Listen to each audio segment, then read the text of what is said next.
Hi everyone, Emily Leduc here with Leduc Marketing. Thanks for joining me today. Our topic this week is marketing automation, how to start segmenting your audience. So really the first step to having a high performing marketing automation strategy is ensuring that you have the appropriate audience segments. So those segments likely have different content preferences and they're at different points in their relationship with your business. But if you don't take the time to segment and separate them from each other, you won't be able to send the right message to the right person at the right time. And did you know that HubSpot, according to HubSpot, 77% of email marketing return on investment came from segmented, targeted, and triggered campaigns? Definitely shows the importance of doing so. But I think really the big question is, how do you actually start segmenting your audience? So let's find out. The first thing that we'll talk about today is really making sure that you have the appropriate tech stack. You want technology and systems that actually allow you to segment and target those different groups. But you also want something that's going to provide the capability to analyze your customer data so that you can identify those segments. So just a couple things that you might want to look for as you're trying to determine which technology to work with, which CRM, ESP. You want to look for having the ability to analyze email engagement, conversion, past behaviors, as well as purchase history down to the group or person level.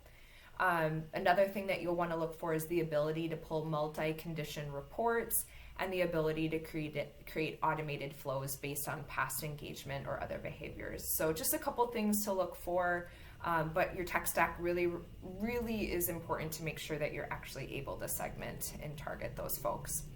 The second one that we'll talk about is maintaining a clean and organized database. So according to HubSpot, your contact database naturally decays every year by 22.5%. And because of that, it's important to maintain your CRM. You can do that by implementing double opt-in, identifying and collecting key customer data points, and then as well as managing soft and hard bounces, pruning your list of those that unsubscribed, as well as any invalid or unengaged contacts. The third way that you can start segmenting is by separating your audience by stage in the sales funnel or buyer's journey. And really all businesses should at the very least have a separate group for subscribers, leads, customers, and lapsed customers.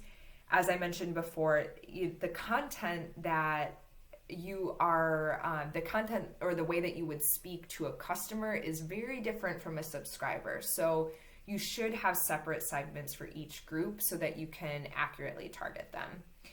And lastly, so the last one is that you should segment your audience based on buyer personas. So for example, maybe you offer 3 different types of product lines, and maybe the type of person that would purchase differs between those 3 product lines.